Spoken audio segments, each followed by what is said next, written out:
guys, it's me again. I'm here to tell you about my dragon fruits. So, my dragon fruits actually started the process of flowering about a month ago. And my first dragon fruit to flower was this physical graffiti plant. You may not know it, but not all dragon fruits flower at the same time. So if you're like me and you only have a limited amount of warm weather, you might want to research and find a variety that flowers earlier than others. My physical graffiti about a month ago put out a few flowers, and honestly most of them fell off. The only flower that made it from that first wave was this one, which is self-pollinated and is in the process of forming fruits. Something else you may not know about dragon fruits is that you have waves of flowers. In my opinion, the more waves, the better. Notice back here is a dragon fruit bud that should be flowering in the next, let's say, 2-3 days. This came from my second wave of flowers on this physical graffiti. And then if we look over here, you see another bud. This came from my third wave of flowers on the physical graffiti. And there are a few more like this on this plant.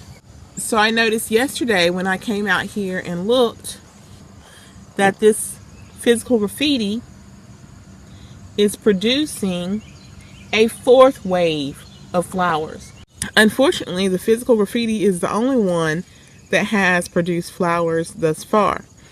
This next dragon fruit plant, which I call my mystery plant, it's actually some type of white dragon fruit. It did have a first wave about, I'd say, a week and a half to 2 weeks ago. It only produced one bud, and that bud quickly shriveled up and dropped off. So I came out here a few days ago and I looked and I noticed that this plant is producing a second wave of flowers. And unlike the first wave, which only had one bud and that one fell off, there are several buds on this plant. This particular stem here actually has 1, 2, 3 buds on the tip. The good thing about having more than one flowering plant is cross-pollination.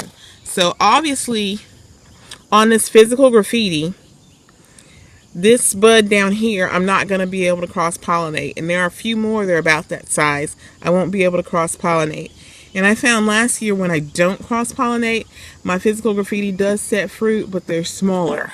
So notice I have a second wave coming on my physical graffiti, and I also have a wave about simultaneously coming on my white mystery plant. So that will enable me to cross-pollinate, and I should get nice sized fruits on both the physical graffiti and the mystery plant. Here is just the Pollination megalanthus plant, and honestly I was not expecting buds off of this one, and I haven't gotten any. However, this next pot contains a mixed plant, but it also has a Pollination plant. And you know what, guys? I came out here the other day and guess what I saw? So it may be a little hard for you to see, but there is a flower bud on this plant here, and there's also another right there.